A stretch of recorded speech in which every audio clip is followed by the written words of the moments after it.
Stone structures eventually crumble under their own weight if the foundation is flawed.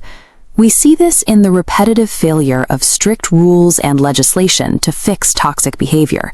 The structure falls because the base cannot support the demands placed upon it.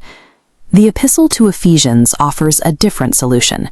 Written to an ancient intellectual hub, it argues that behavior is a secondary symptom, a byproduct of who we believe ourselves to be.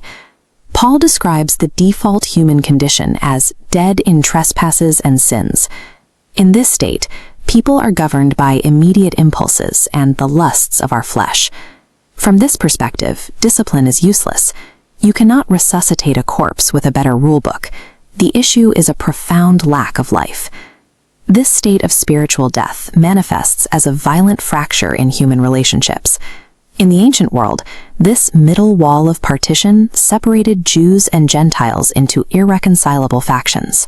Unseen forces reinforce this rigidity, identified as the prince of the power of the air, an active spirit driving the cycle of disobedience and group enmity.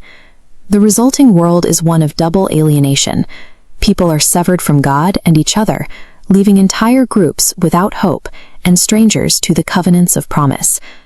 Resolving multi-generational hostility of this magnitude requires an intervention far more drastic than human diplomacy or compromise. God's response is a unilateral rescue mission. It operates on unearned, radical grace rather than human merit. The mechanism of this rescue is specific. Salvation is a gift of God, a delivery that bypasses human effort to ensure that the ego has nothing to claim. This brings us to the mystery Paul reveals.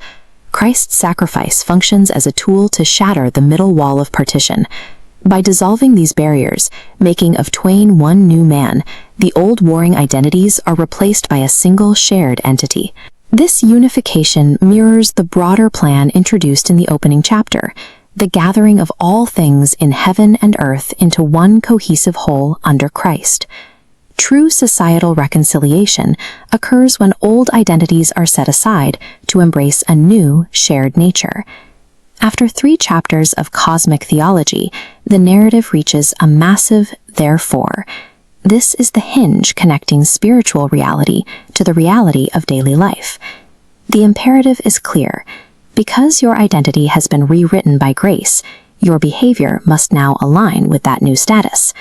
Paul beseeches the community to walk worthy of the vocation they have received. Putting off the old man requires practical substitutions. For example, the text commands that the person who stole should steal no more, and instead labor to have something to give to those in need. This new status rewrites intimate relationships. It calls for mutual submission, where wives and husbands mirror the sacrificial relationship between Christ and the church.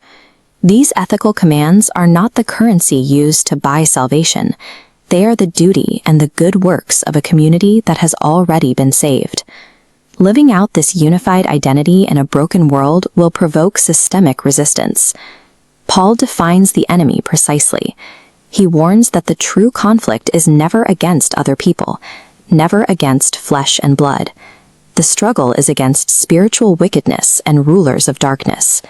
To counter this, the community must clothe itself in the whole armor of God. You take up a conceptual defense, the breastplate of righteousness and the shield of faith, to absorb and extinguish the projectiles of the wicked. The verbs in this section are defensive. The command is to stand and hold the territory that grace has already claimed. Spiritual warfare in Ephesians is a collective, defensive stand against the unseen forces that seek to redivide the community. Unearned grace creates a new status. The status brings a calling, which in turn necessitates a specific way of walking. When a community chooses to walk this way, the resulting unity becomes a physical manifestation of their new nature. When we consider the massive, deeply divided ancient society Paul was addressing, the scale of this demand for unity comes into sharp focus. True peace and unity are not engineered from the outside in. They are the natural consequence of an identity that has been defined by grace.